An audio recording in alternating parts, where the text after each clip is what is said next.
दिन जेते गड़ी चलुची सेते खरा भी सेते बढ़ी चलुची।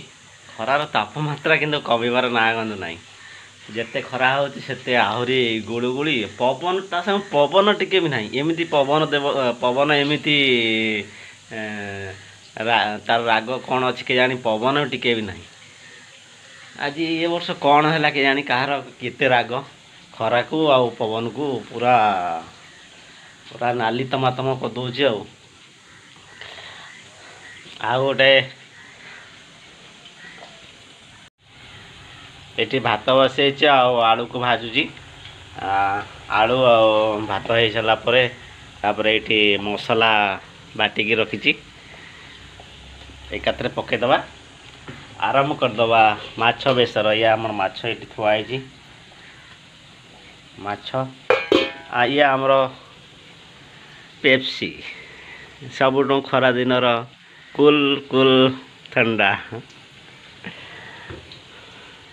बर्तमान 9:30 टाइम बाहर एत जोरे खरा हलानी ठीक 11टा 12टा बेलू माने घर भितर पशि हेनी। मुझे रोसईटा आज जल्दी आरंभ करदेली।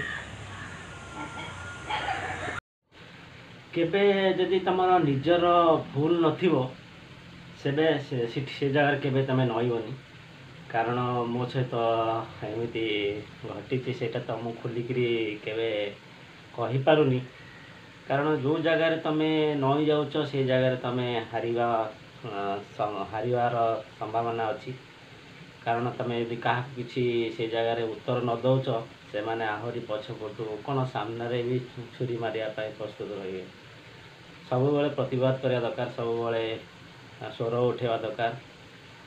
कारण आजिका दुनिया रे केबे शांत रही जो मैंने शांत रोचंदी मो भली तो कहबिनी जो मैंने अन्य मान अन्य जो मैंने से शांत शिष्ट जो मैंने रोचंती कथा कहवाई डरुंच से प्रति एमती घटू थाए। हुए तो आज मो सहित एमती घटी मुझे सामने मुझा सेयार करें कारण समय आसिले सेटा जना पड़ो। समय समय से ही कह निज कर्म कर चल बस समय को अपेक्षा कर। ये माछ बेसर आमर रेडी।